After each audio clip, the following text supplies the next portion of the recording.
Come வாழ்க வையகம் வாழ்க வளமுடன். குரு வாழ்க, குருவே துணை. நம் தகுதியை விளங்கிக் கொண்டும் அதை வளர்த்து கொண்டும் தன்னம்பிக்கையோடு வாழ்வை நடத்த ஏற்றதொரு சாதனையாக மனவளக்கலையை அருளிச் செய்த குருபிரான் தத்துவ ஞானி அருட்தந்தை வேதாத்ரி மகரிஷி அவர்களை வணங்கி மகிழ்கின்றேன். நார்வே டென்மார்க் மனவளக்கலை மன்ற நிர்வாகத்தினர், பேராசிரியர் பெருமக்களையும் இணைப்பில் இணைந்திருக்கும் மெய் அன்பர்களையும் வாழ்க வளமுடன் என வாழ்த்தியும் வணங்கியும் மகிழ்கின்றேன். குரு எனும் சக்தி என்ற தலைப்பில் இன்று நாம் சிந்திக்க இருக்கின்றோம். குரு, கு என்றால் இருள், ரு என்றால் வெளிச்சம். அஞ்ஞான இருளை போக்கி மெய்ஞானத்தை உணர்த்தக்கூடியவர் குரு. சுவாமிஜி அவர்கள் இறைநிலையின் தன்மையாக அந்த இறைவனின் சக்தி எப்படி இருக்கிறது அப்படின்றத என்ன சொல்லியிருக்காங்க? வற்றா இருப்பு. வற்றா இருப்பு என்றால் அல்ல அல்ல குறையாதது. அந்த அட்சய பாத்திரம் போல எவ்வளவுதான் நம்ம எடுத்தாலும் குறையாத ஒரு தன்மையுடையது. பேராற்றல், அதாவது அதீத ஆற்றல், அதீத சக்தி. அந்த சக்திக்கு மேல வேற எந்த சக்தியுமே கிடையாது என்ற அளவில் உடையது இறைநிலை. பேரறிவு, பூரணம், பிரம்மம் என்று அதற்கு சாமிஜி விளக்கம் சொல்றாங்க. இவை அனைத்திலும் ஊடுருவக்கூடியது, தன்னிலும் அனைத்தையும் ஊடுருவ அனுமதிப்பது இறைவன். எங்கும் நீக்கமற நிறைந்துள்ளது இறைநிலை. இதேதான் தாயுமான சுவாமிகள் ஒரு பாடல்ல அங்கிங்கெனாதபடி எங்கும் பிரகாசமாய் ஆனந்த பூர்த்தியாகி அருளோடு நிறைந்ததெது, தன்னருள் வெளிக்குள்ளே அகிலாண்ட கோடியெல்லாம் தங்குபடி இச்சை வைத்து உயிருக்குயிராய் தழைத்ததெது, மனவாக்கினிலே தட்டாது நின்றதெது என்று இறைநிலையின் சக்தியை, ஆற்றலை உணர்த்துகின்றார் தாயுமான சுவாமிகள் இந்த பாடலில். அருட்தந்தை அவர்கள் இறைநிலையின் விளக்கமாக இறைநிலையின் தன்மாற்ற சரித்திரத்தில் சொல்லியிருக்காங்க. எங்கும் நிறைந்திருக்கின்ற இறைநிலை இந்த சுத்தவெளி தன்னிருக்க ஆற்றலாலும் நுண் அதிர்வாலும் நொறுங்கி இறை துகளாக ஆகிற்று. இந்த இறை துகள் பிரபஞ்சம் முழுவதும் நிரம்பி காந்த களமாக உள்ளது. இததான் வான்காந்தம் அப்படின்னு சொல்றோம். இறைநிலையின் தன்னிருக்க சூழ்ந்தழுத்தும் ஆற்றலால் நெருங்கி ஒன்றோடொன்று இணைந்து ஆயிரத்திற்கு கோடான கோடி இறை துகள்கள் கூடி ஒரு தொகுப்பியக்கமான நிலைதான் இந்த விண், ஒரு கொத்தியக்கம். விண்களின் கூட்டு சேர்க்கதான் பஞ்சபூதங்களாகவும், பஞ்சபூதங்கள் ஒரு குறிப்பிட்ட விகிதாச்சாரத்தில் இணைந்து ஒரு சீரான காந்த ஓட்டத்தை அமைய பெற்று உயிர்கள் தோன்றியது அப்படின்னு தன் மாற்றம் அடைந்ததுன்னு சொல்றாங்க. ஓருயிர் தாவரம், ஈருயிர் புழு, மூவுயிர் பூச்சி, நான்குயிர் ஊர்வன வகைகள், ஐந்தறிவுள்ள விலங்குகளாக வந்து பரிணமித்துள்ளது. அடுத்து ஆறாவது அறிவுடைய மனிதனாக வந்து தன்னையே அறியக்கூடியவனாக, இறைநிலையை உணரக்கூடியவனான அறிவை பெற்றவன் மனிதன். இந்த ஆறாவது அறிவு என்னன்னா, நாம் எங்கிருந்து வந்தோம், நம்முடைய வாழ்வின் நோக்கம் என்ன, இதோட மூலம் என்ன என்று அறியக்கூடிய அளவுக்கு அந்த இறைநிலையை உணரக்கூடிய அறிவுதான் இந்த ஆறாவது அறிவு. அப்போ இறைவனே, இறைநிலையையே ஒரு மனிதன், இறைவனின் ஒரு அங்கமாக மனிதன் வந்துள்ளான் என்றால் குரு என்பவரும் யாருங்க? இறைநிலையே. இறைநிலையே குருவாக தத்துவ ஞானி அருட்தந்தை வேதாத்ரி மகரிஷியாக நம்மை எல்லாம் வழிநடத்தி கொண்டிருக்கின்றார். இதுதான் குரு பிரம்ம, குரு விஷ்ணு, குரு தேவோ மகேஸ்வரக, குரு சாக்ஷாத் பரபிரம்மம், தஸ்மை ஸ்ரீ குருவே நமக. குருவானவர் சாக்ஷாத் பரபிரம்மே, அந்த இறைநிலையே. குரு பருவுடலோடு இருக்கும்போது இதை விட வான்காந்தத்தில் இப்போது நிரந்தரமாக கலந்துள்ளதால் குருவின் ஆற்றல், இந்த சக்தி எங்கு பார்த்தாலும் எப்ப நினைச்சாலும் நம்மோட கலந்து விடுகிறது. அதாவது இந்த குருவின் சக்தி எப்படிப்பட்டதாக இருக்கிறது என்பதை நம்ம வாயால எவ்வளவுதான் சொன்னாலும் அதை நம்ம வெளிப்படுத்தவே முடியாது. அது ஒரு பேராதார சக்தி. அது உணர்தலால் மட்டுமே உணரக்கூடியது. குருவின் சக்தியை, அதாவது குருவின் ஆற்றலை பெறுவதற்கு அந்த தெய்வீக நிலையை நம்ம சரியாக புரிந்து கொள்ள வேண்டும். குருவின் துணை இல்லாமல் மனிதன் இறைநிலையை உணர இயலாது. அதுதான் சாமிஜி ஒரு பாடல்ல ஞானக்களஞ்சிய கவியில என்னை யான் அறிய வேண்ட இறைவா என் குருவாய் வந்தாய். சென்னியிலே சிந்தை வைத்து சீர்தவம் முறையாய்ச் செய்தேன். உன்னையே என்னுள் காட்டி உள் நிறைந்து அறிவாய் நின்றாய். முன்னை சேர்வினை தூய்மைக்கே முயன்று அறநெறியில் வாழ்கின்றேன் என்று இந்த ஞானக்களஞ்சிய கவியில சாமிஜி சொல்லியிருக்காங்க.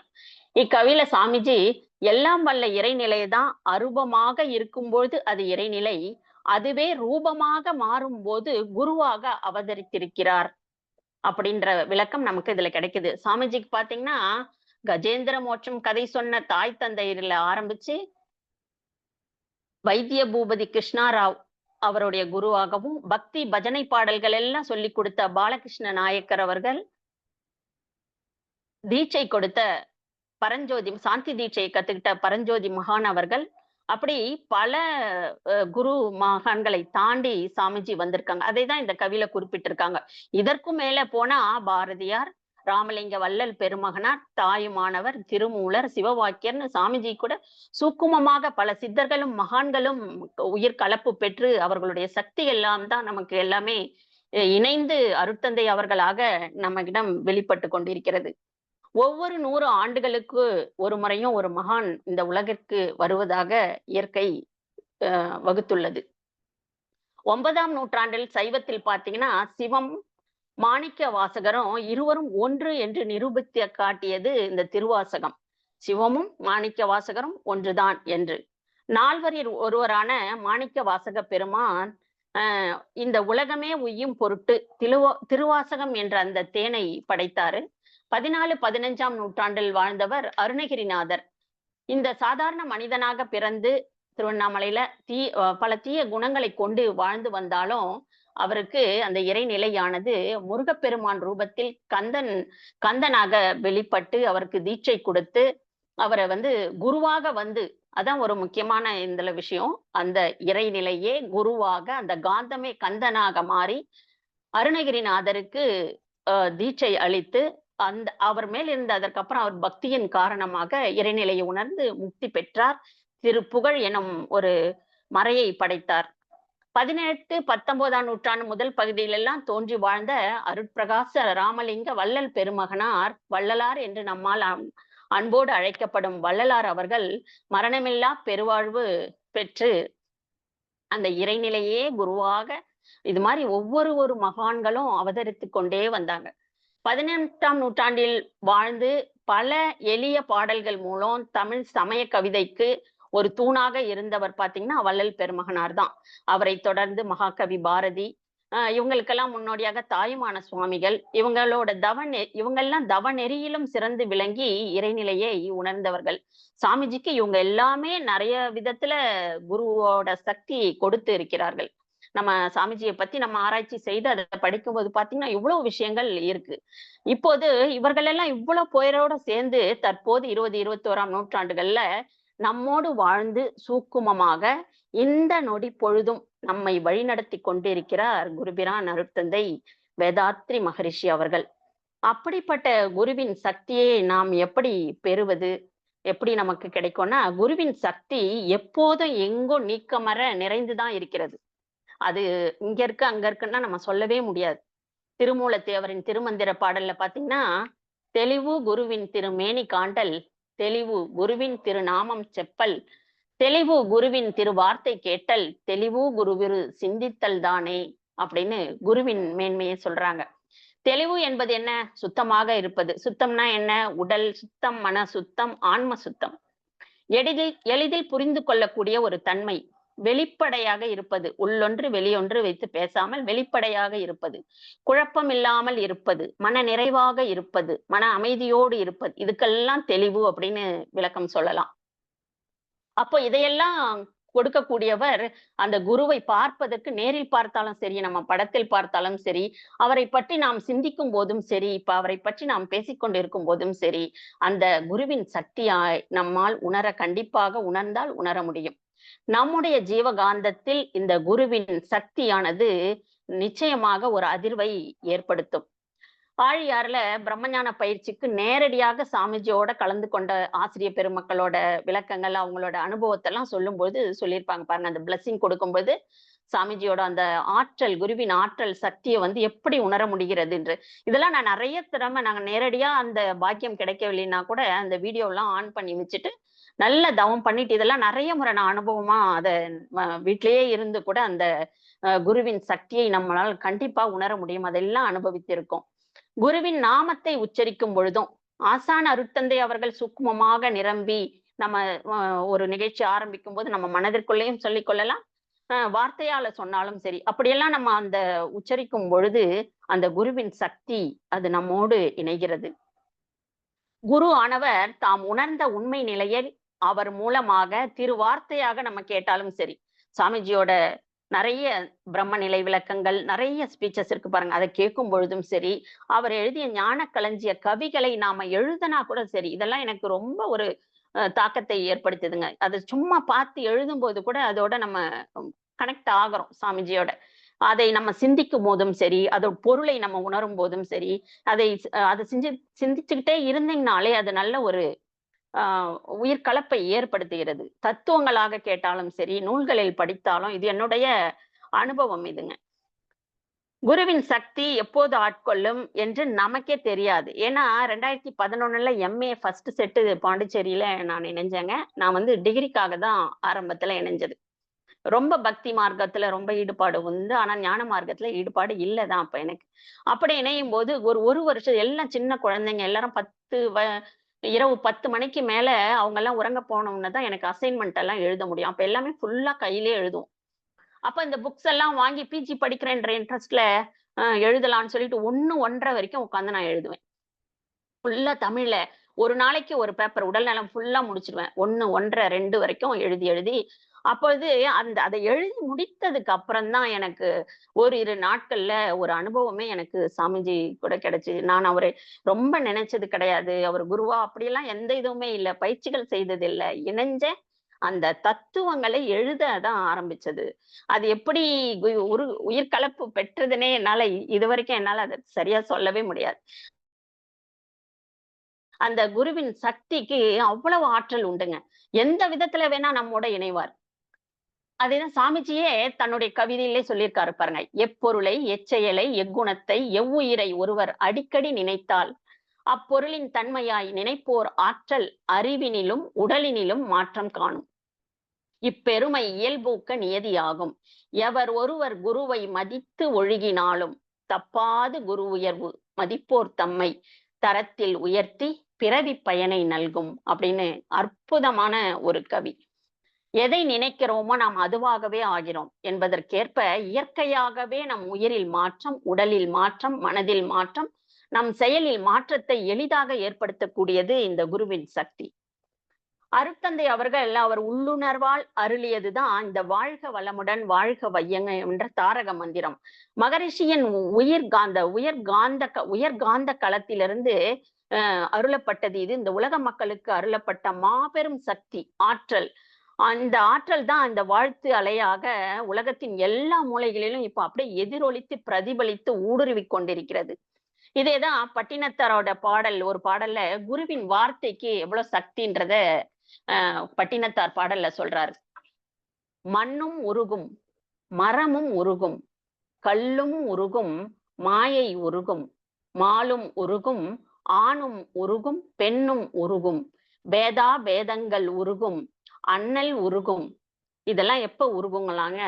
இதெல்லாம் எப்போது உருகுதுன்னா, என் குருநாதர் உரைத்த மொழியாலே அப்படின்னு ஒரு பாடல்ல பட்டினத்தார் எழுதியிருக்காங்க. அப்படியே மெல்ட் ஆகணும்ன்றாரு. அது நெறைய சமயத்துல நமக்கு அனுபவமா தெரிஞ்சிருக்கும். இத நம்ம சொல்ல முடியாது. சாமிஜி எல்லாம் நினைக்கும் பொழுதோ, அது ஒரு உயிர் கலப்பு பெறும் பொழுதோ பார்த்தீங்கன்னா, அந்த பண்ணும்போது நமக்கு அப்படியே மெல்ட் ஆகிடும் உள்ள. அதை தான் இந்த பாடல்ல பட்டினத்தார் சொல்லியிருக்கார். எல்லாமே உருகி மெல்ட் ஆயிட்டா என்ன? எல்லாம் மறைந்து விட்டால் என்ன இருக்கும்? சுத்த வெளிதான். இதெல்லாம் எப்ப நடக்கும்னு கேட்டீங்கன்னா, குருவோட சக்தி கிட்டினால் மட்டுமே கிடைக்கும் என்கிறார் பட்டினத்தார் இந்த பாடலின் மூலம்.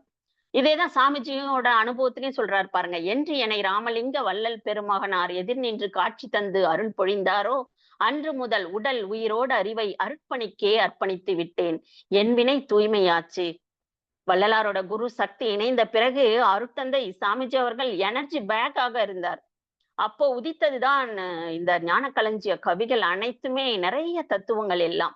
அந்த குருவின் சக்தியை அவரோட ஒரு 10 வருடங்களாக இணைந்து செயல்பட்டதாக நம்ம இப்பவும் வாழ்க்கை விளக்கத்துலலாம் நம்ம படிக்கிறோம். அந்த உயிர் ஆன்மா நம்மோடு கலப்புறம்போது, நம்ம அப்போ இந்த மாரி ஒரு தூய்மையான ஆன்மா, உயர் ஆன்மா நம்மோடு கலக்கணும். அந்த சக்தியை நாம் பெறணும்னா, நம்முடைய பாத்திரம் எப்படி இருக்கணுங்க? உடல், உயிர், மனம் எல்லாம் எப்படி இருக்கணும்? தூய்மையாக இருக்க வேண்டும். அதற்காக அருளப்பட்டது தான் இந்த மனவளக்கலை யோகா. அதில் செய்யக்கூடிய பயிற்சிகள் எல்லாம் நம்ம முறையா செய்து, குருவ நினைக்கும் போதே கனெக்ட் ஆயிடுவாங்க.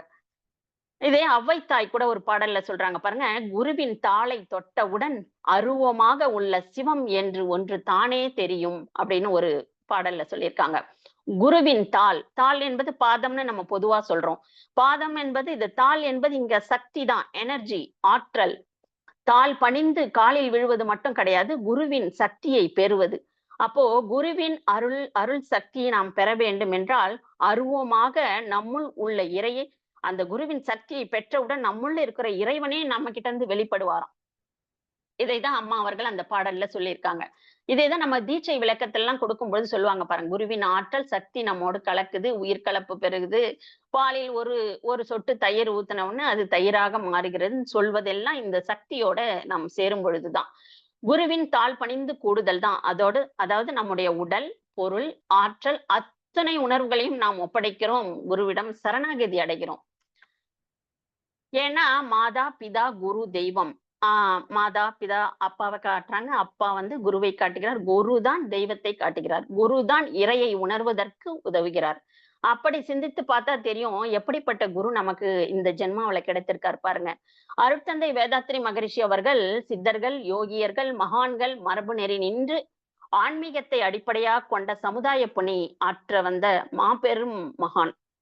குருபிரான் அவர்கள் சென்னைக்கு அருகிலுள்ள கூடுவாஞ்சேரி கிராமத்தில் 1911ஆம் ஆண்டு ஒரு எளிய நெசவாளி குடும்பத்தில் பிறந்து, சிறு வயதிலிருந்தே அவருக்கு கடவுள் யாரு? உயிர்னா என்ன? வறுமை ஏன் ஏற்படுது? என்ற கேள்விகள் எல்லாம் விடை காண வேண்டும் என்ற வேட்கையிலே பல ஆண்டுகள் அவர் மேற்கொண்ட அயரா ஆராய்ச்சியின் வாயிலாக தான் இந்த கேள்விகளுக்கான விடையை தானும் உணர்ந்தாரு. உலகிற்கும் மகரிஷி அவர்கள் உணர்த்தி இருக்கிறார். தன்னுடைய சுய முயற்சியின் மூலமே அவரோட வாழ்க்கையில் முன்னேறியவர் அருட்தந்தை வேதாத்ரி மகரிஷி அவர்கள். தியான முறையில் சிறந்ததான எளிய முறை குண்டலினி யோகத்தை நமக்கு வகுத்து கொடுத்தாங்க. உடல் உறுப்புகளை எல்லாம் வருத்தாத எளிய முறை உடற்பயிற்சியை வகுத்து கொடுத்தாங்க. உயிர் சக்தியை பாதுகாப்பதின் மூலம் வயோதிகத்தை எல்லாம் தள்ளி போட்டு நோயின்றி ஆரோக்கியமாக வாழ சித்தர்கள் கண்ட நெறியான காயகற்ப யோகத்தை நமக்கு வடிவமைச்சு கொடுத்தாங்க. மனித பண்புகளை எல்லாம் உணர்த்தும் தற்சோதனை, இவை இணைந்த வாழ்க்கை நெறியை போதித்து மனித குலம் உய்வதற்காக அருள் தொண்டு ஆற்றியவர்கள் அருட்தந்தை வேதாத்ரி மகரிஷி அவர்கள். மேலும் காந்த தத்துவம் மற்றும் பிரம்ம ஞானத்தின் மூலம் தெய்வ நிலையை உணர்வது, உயிர் நிலையை பத்தி சொல்வது, அறிவு நிலை, இவற்றையெல்லாம் பொது அறிவு படைத்த சாதாரண மக்கள் தான் புரிந்து கொள்ளும் வண்ணம் விளக்கி வந்தார் அருட்தந்தை அவர்கள். பல நூல்கள் வாயிலாகவும் தெரிவித்திருக்கின்றார்கள் சாமிஜி அவங்க. மனித குலம் அமைதியாக வாழ ஏற்றதொரு கருத்துக்களையும் சாதனை முறைகளையும் உலகமெங்கும் பரப்பிட வேண்டும் என்பதற்காக தொடங்கப்பட்டதுதான் 1958ஆம் ஆண்டு உலக சமுதாய சேவா சங்கம். திருவான்மையூர்ல தலைமையிடமா கொண்டு ஆழியார் அறிவுத்திருக்கோயிலை அமைத்து பல்லாயிரக்கணக்கான அன்பர்கள் இன்றளவும் பயிற்சி பெற்று மேன்மையடைந்து சென்று கொண்டிருக்கிறார்கள்.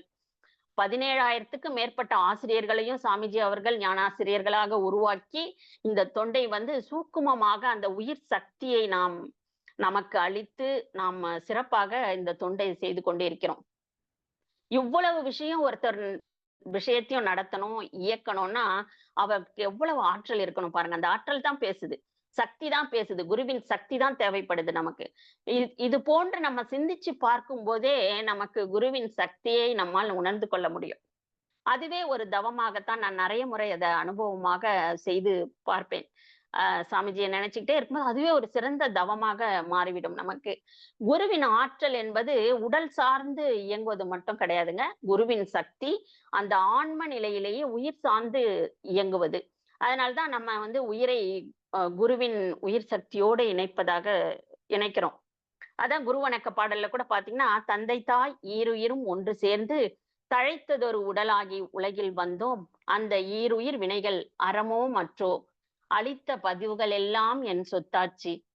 இந்த அரும் பிறவியில் முன்வினை அறுத்து எல்லையில்லா மெய்ப்பொருளை அடைவதற்கு வந்த ஒரு உதவி குரு உயிரின் சேர்க்கை. வணங்கி குரு திருவடியை வாழ்த்தி வாழ்வோம் அப்படின்னு அந்த குருவின் உயிர் சேர்க்கை என்ற தலைப்புல ஒரு முழுமையான குருவின் சக்தியை இந்த பாடலை நம்ம நல்லா ஆத்மார்த்தமா உணர்ந்து படிக்கும் பொழுதே நம்மளால உணர முடியும். அந்த உள்ளுணர்வில் தான் அவர் அந்த எளிய முறையில் வகுத்து கொடுத்த பயிற்சிகளையும், அவர் தந்த தத்துவ விளக்கத்திலையும் நாம் நல்லா தேர்ச்சி பெற்று, தொடர்ந்து இந்த அகத்தவ பயிற்சிகள் எல்லாம் செய்யும் பொழுதே, நம்ம அதீத அந்த உயிர் கலப்பை அருட்தந்தையிடம் நம்ம பெறுவோம். இதுதான் இந்த குருவின் சக்தி, குருவின் ஆற்றல், குரு அருள் எல்லாமே இது ஒரே அர்த்தத்துல தான் வரும். அதோட பெருமைய சொல்லக்கூடிய ஒரு சின்ன கதை. ஒரு சபையில் இறைவன், குரு, பக்தன் 3 பேரும் அமர்ந்திருக்கிறாங்களாம். அந்த அந்த பக்தன் உள்ள வராங்க. பார்க்கும்போது இறைவன் ஒரு பக்கம், குருவும் உட்கார்ந்துட்டு இருக்கவுடனே இவரு எடுத்த உடனே போய் இறைவன் கால்ல விழுந்து வணங்குறாரு. ஏன்னா இறைவன் தானே முழு முதற் பொருள்.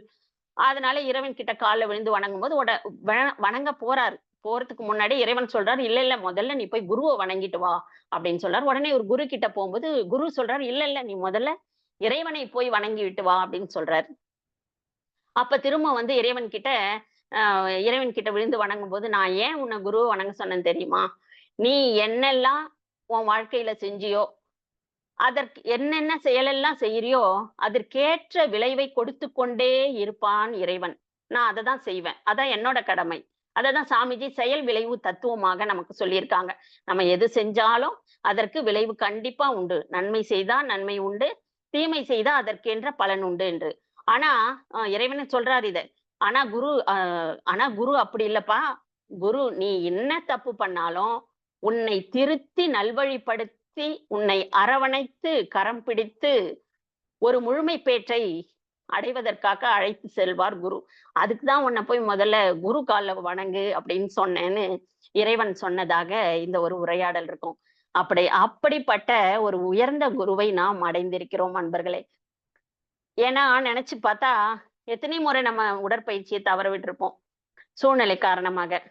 காயகல்ப பயிற்சி தவற விட்டுருப்போம். தவம் செய்ய தவற விட்டுருப்போம்.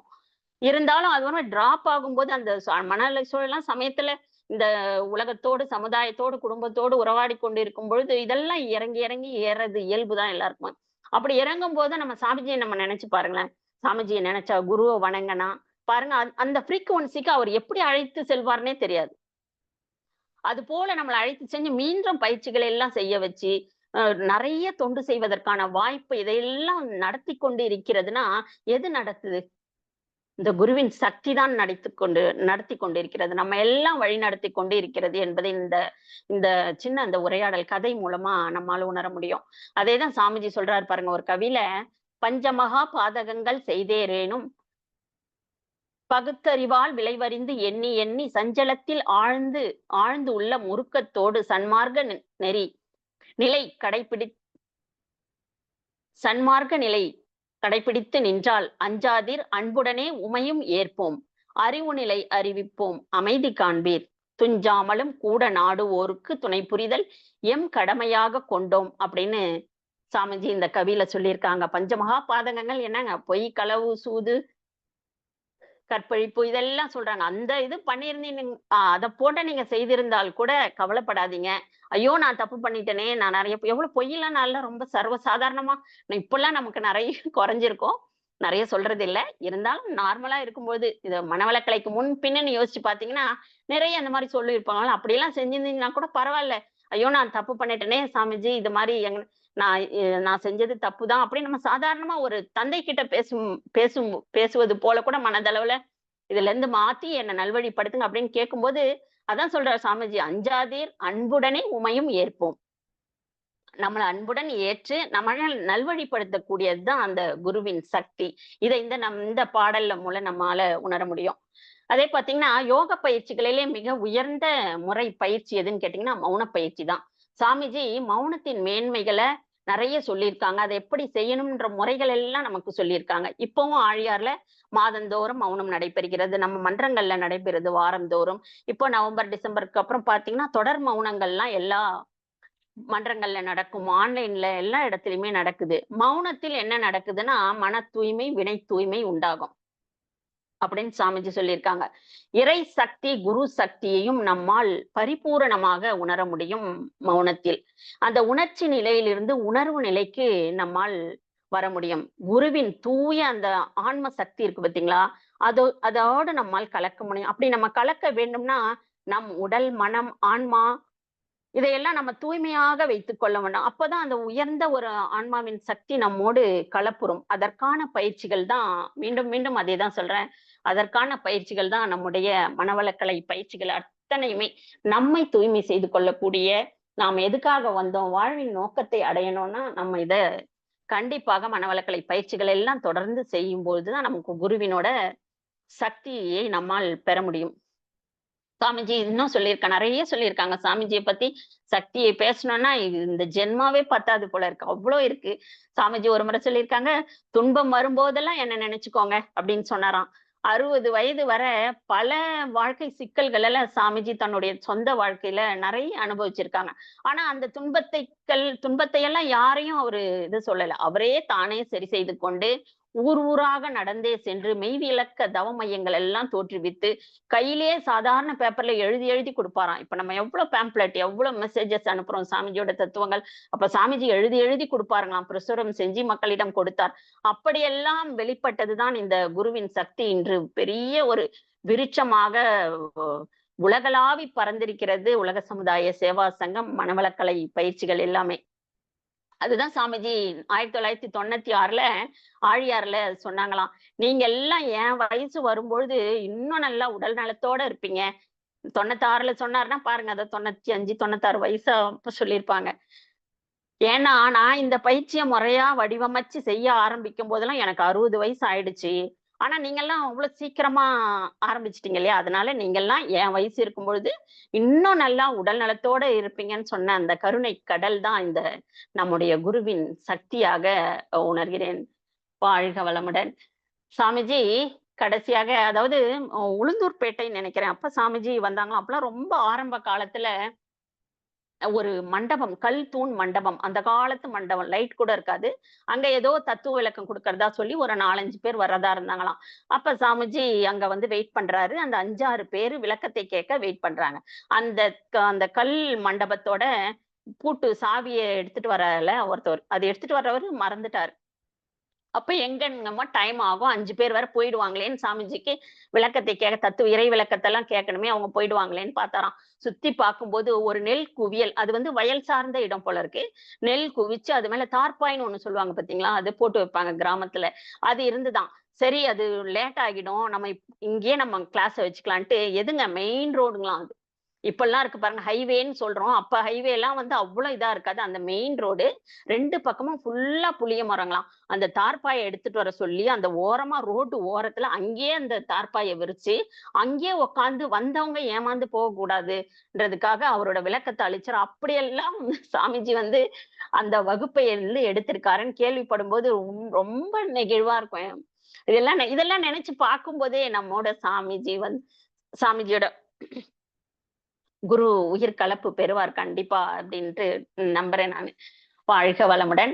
அன்பும் கருணையுமாக சாமிஜியோட ஒரு கவி பாருங்க. அன்பும் கருணையுமாய் அகன்ற நிலையில் உள்ளாய்.